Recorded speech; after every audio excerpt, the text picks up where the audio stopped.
set up a tent? There are 5 main parts of a tent.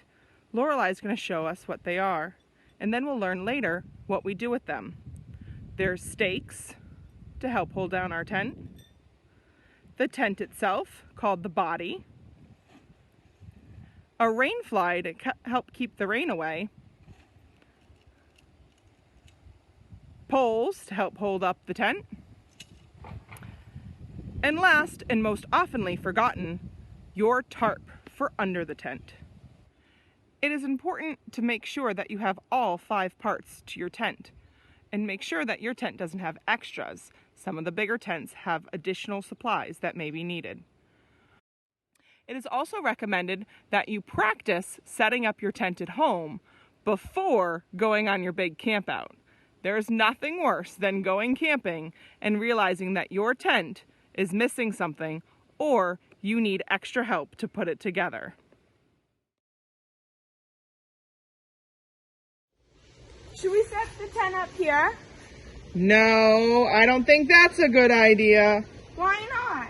Well, you can't set up a tent next to running water or even just a pile of water, because if it rains a whole bunch anywhere in the area, it might cause a flash flood and you'll be swept away. What about here? It has a lot of shade. Well, it does have a lot of shade, and it might be an okay place, but let's make sure.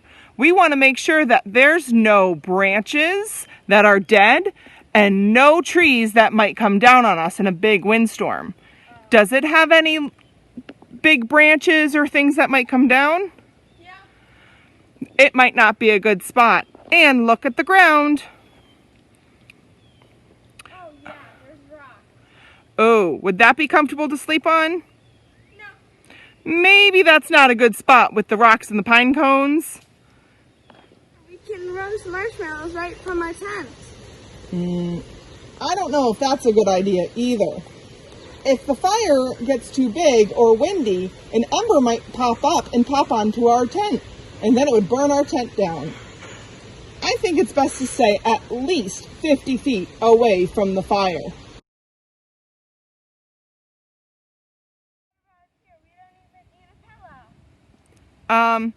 Lorelei, what's going to happen if you fall asleep right there? You're right. Sleeping on a hill or even a slight angle might be a little too much for you.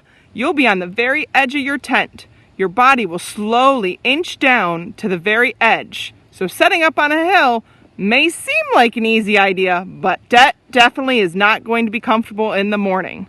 So Lorelei, we're running out of places in our yard to set up this tent. Where should we set it up? What about in the field? There's no hill, no water, no trees, no rocks, and no pine cones. And also no fire. You're right. I think the field is perfect. There's nothing around here that we could have any problems with. So let's get started on setting up our tent.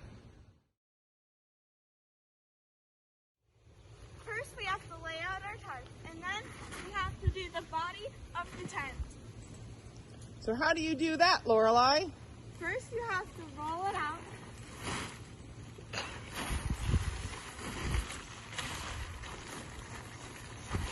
This may be a two-person job. Two-person job, but let's see if you can do it on your own first. This way you'll be nice and independent.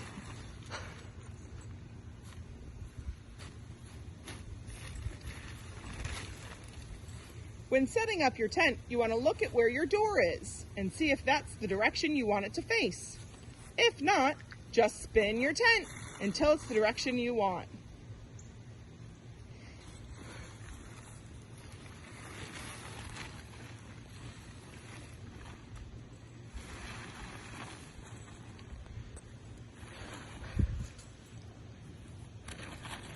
Perfect. Now that it's laid out really nicely, it's time to set up the tent poles. Each tent pole goes into the other tent pole. You want to make sure that they are all connected together, and then just lay them right on the ground, because we'll be going back to what's next after.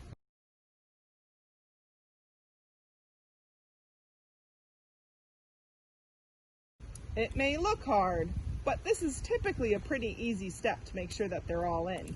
Sometimes you just have to untangle a couple of them. Now this tent is a 4-man tent, which means it typically can sleep 4 people, but you're pretty squished in, we like to say, like sardines, so you're pretty tight with each other. I like to use this tent for 3 people and then be able to fit our gear inside. So it's perfect for myself and my 2 kids. Once you're done with the poles and laying them out, you want to put the little one aside because that one will be used later. Then you want to pick up the poles and you're going to slide them through the sheath. The sheath is the little fabric part of the pole, or of the tent.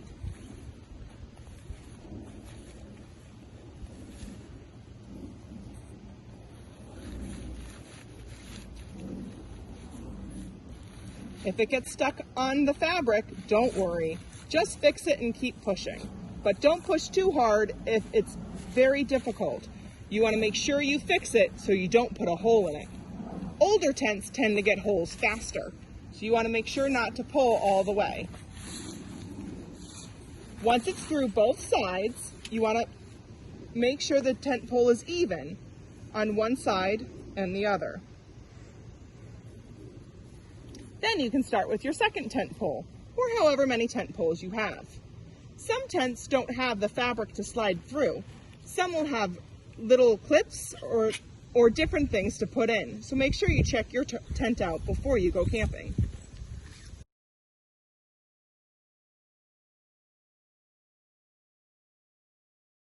Watch as she slowly guides it through, making sure that it's even on both sides.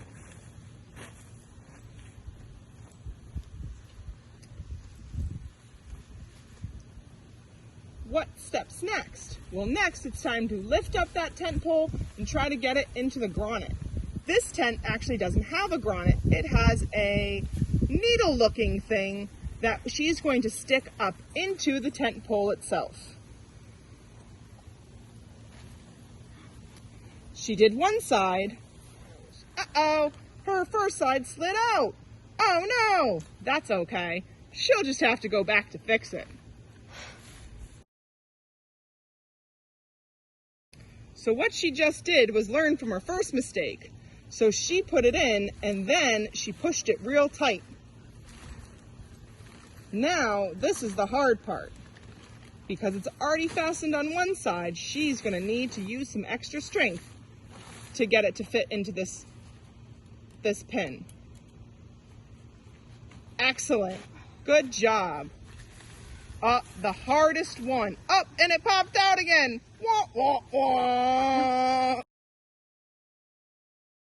This is the hardest thing to do by yourself. Sometimes you have to call in for reinforcements, but she's not there yet because I have faith that Lorelei has set up tents several times. It is both a junior requirement in Girl Scouts as well as a Cub Scout and BSA Scout requirement. So she has done this several times. So now she's going to slowly inch it up, pulling the fabric tight before trying to get it hooked in. With a little strength and a little desire, look at that. She set up her tent. Now, you think we're done because it looks done, but no, we're not. What are we missing? Clipping our hooks to the tent pole. That just stretches the tent out a little bit more in case the tent gets wet. The more stretched it is, the more the rainwater will just slide right off of the tent. Now it's time for the rain fly. So she's going to lay out her rain fly, and then she's going to throw it over her tent. Rain fly, what do you think that means? A rain fly is used to keep the water from going into the tent. It's just an extra precaution like you would wear a raincoat. One of the most important things is to make sure that it is on the correct direction, making sure the opening of the tent is where the opening of the rain fly is. So now we're gonna pull it up and over. Uh-oh! I don't think we're supposed to put it all the way to the bottom. Good thing we're practicing. You're the one who told me to do that. I know, because this way, I knew it was gonna be wrong. This way we can show one of the common errors. Some tents have you connect them all to the bottom. This tent doesn't. This tent has a little hook that you hook it onto. So our little hook goes right into our fabric hook. At the top of our tent, since we're here, you can, for extra support, you can tie your tent to the poles. This is just to give it extra support so that if it's a very windy day, you'll be extra secured. Some people don't do that step. So again, we're going to put our hook, look at Lorelei doing that, right into that fabric spot. Now the back of our tent, whoa Lorelei, that's not very secure. Now our fly also has Velcro that can go around our pole to help keep it secure.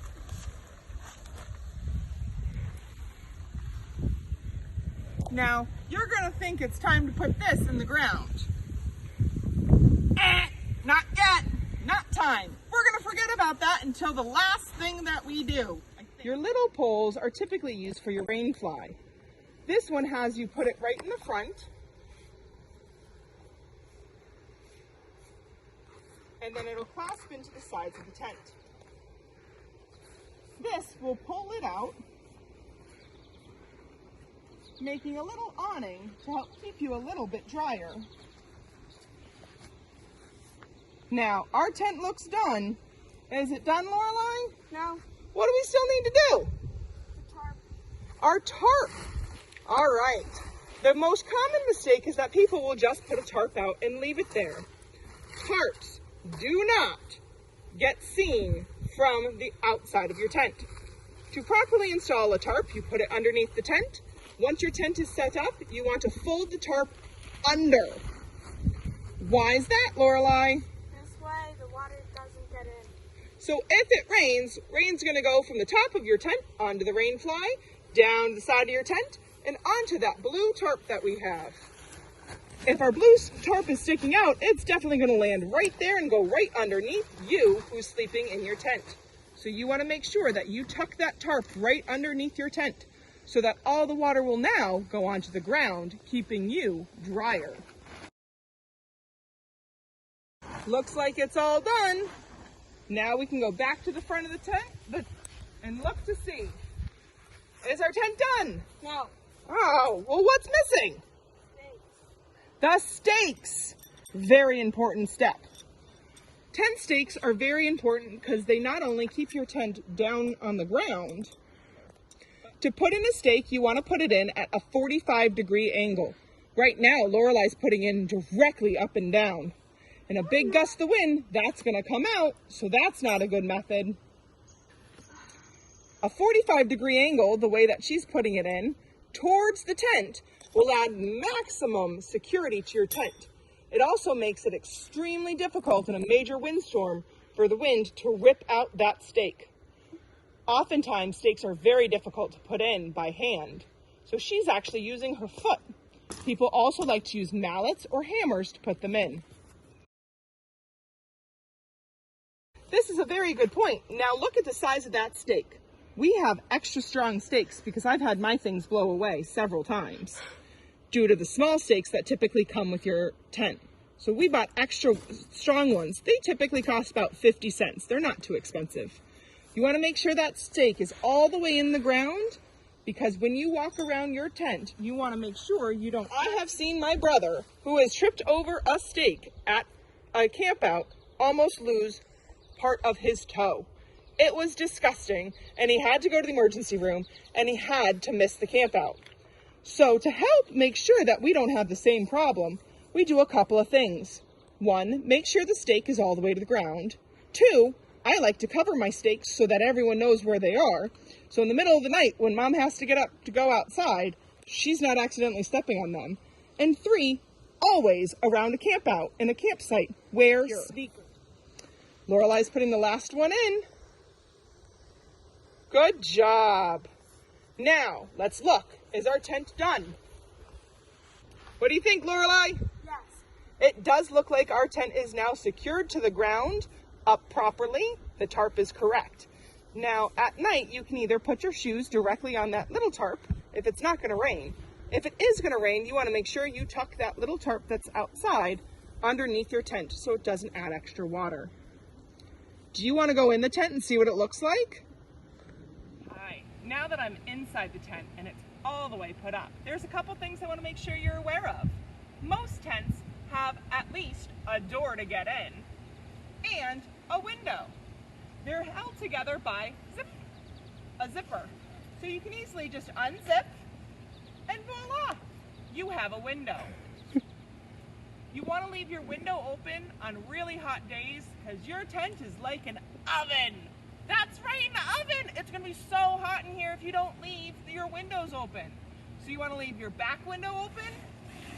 If you have side windows, that's awesome. You want to always leave your door shut so those pesky bugs don't get in.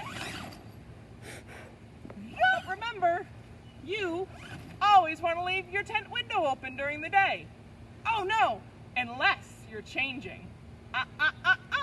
If you're changing, make sure you zip that right back up. But man, is it already getting hot in here. Woo! Now, there's a couple of things to keep in mind about a tent once you set it up and you're ready to use it. Inside the tent, we're going to leave it open because it's really hot in here. And this way you can see me. Inside the tent, I'm doing a major no-no. Does anyone know what it is? Shoes! Shoes don't go in tents! Shoes always come off. Why do you think that is? If you need shoes always at a camp out, why do you get to take them off in a tent? Silly, this is easy. Your shoes are muddy and dirty. Do you want muddy and dirty on your sleeping bag and your bed for the night? I know I don't. So to do that, there's a couple things. Let's put our shoes on. Watch how I'm staying inside the tent to slip them on with the shoes outside. I know, you're supposed to untie them. Shh, don't tell my kids. Then I step out of the tent. When it's time to go in the tent, it's the same process. I step outside the tent, I sit down, and I slide them off. Now, some tents will have areas for you to leave them outside your tent. But if it's gonna rain, make sure you bring those right inside. And if it's gonna be a dewy day, ask your parents about that. Dew is what makes the grass wet at night. If it's gonna be a dewy day, you wanna make sure you bring them in and put them right at the edge of your tent. Now, you're in your tent, you've spread out your sleeping bag. Most tents have little pockets inside. We'll show you that later. So that you can put things like your glasses to sleep with. So that I always know where my glasses and my emergencies equipment is. Always put them in the same spot. I also tend to hang, there's normally a hook right in the middle. I tend to hang my flashlight there, or something that'll provide light so I can see in my tent as I get changed and do different things at night. When you're in the tent, a very important thing, both inside and outside the tent. This is a major, major problem with little kids. You never want to touch the tent. The more you touch the edges of the tent, the more your greasy fingers are going to get on the tent. When you create a mark on the tent and the dew and the rain get on your tent, you just made a slip and slide for water. It's going to slip right down. It also is going to slip right in the tent. So you might think that you're safe and out of the water when it rains, but if you've been touching the edges of your tent, guess what? It's coming right inside. You're going to get wet. All right. So we know not to do that, but do you know one of the things that my husband does all the time? Oh, that's Daddy. He likes to spread out in a tent.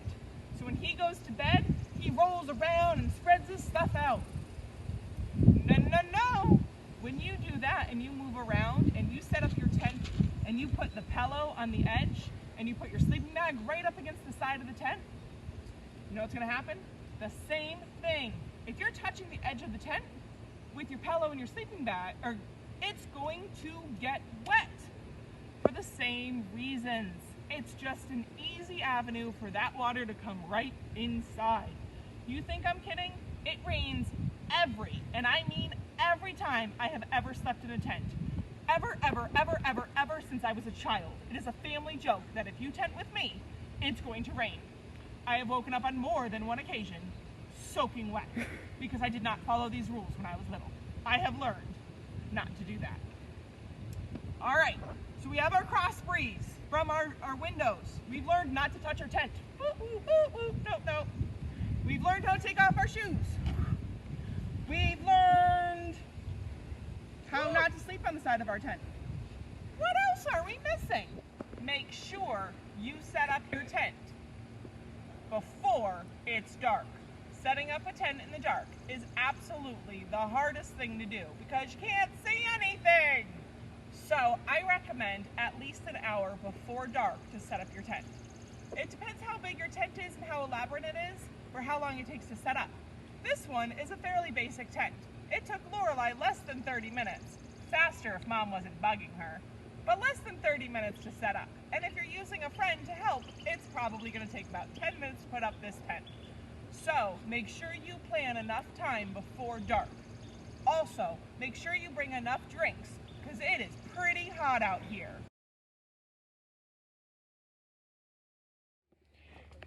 Some stuff you would want for camping is bug spray, a water bottle, first aid kit, a light, and a whistle.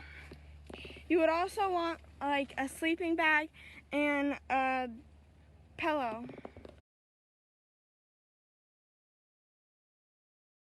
All right. On Sydney's end, she has that little flap for shoes. Oh, and we found a missing piece that we want to make sure goes inside. Now, Sydney asked, why do you do it this way? Well, on a normal camp out, the bottom can be dirty and yucky, so you want to make sure that that part's not going to touch in here.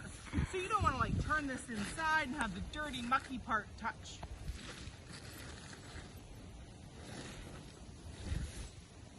Okay, and again. And I'll come to you. Or we can go together.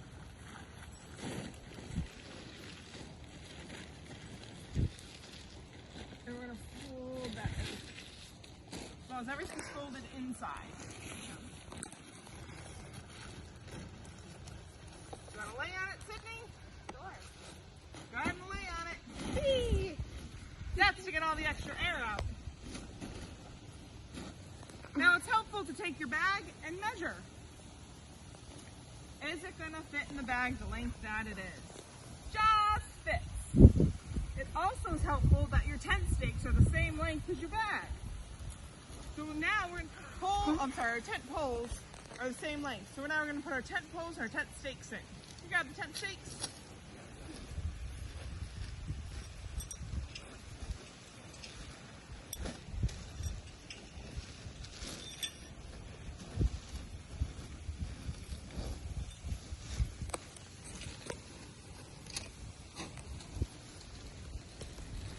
And we roll.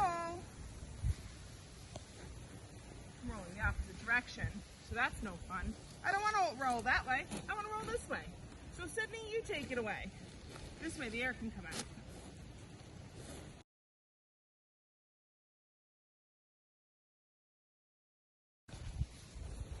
All right.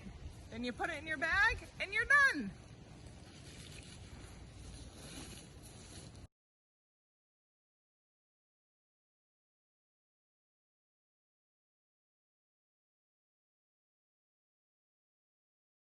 Thanks for watching!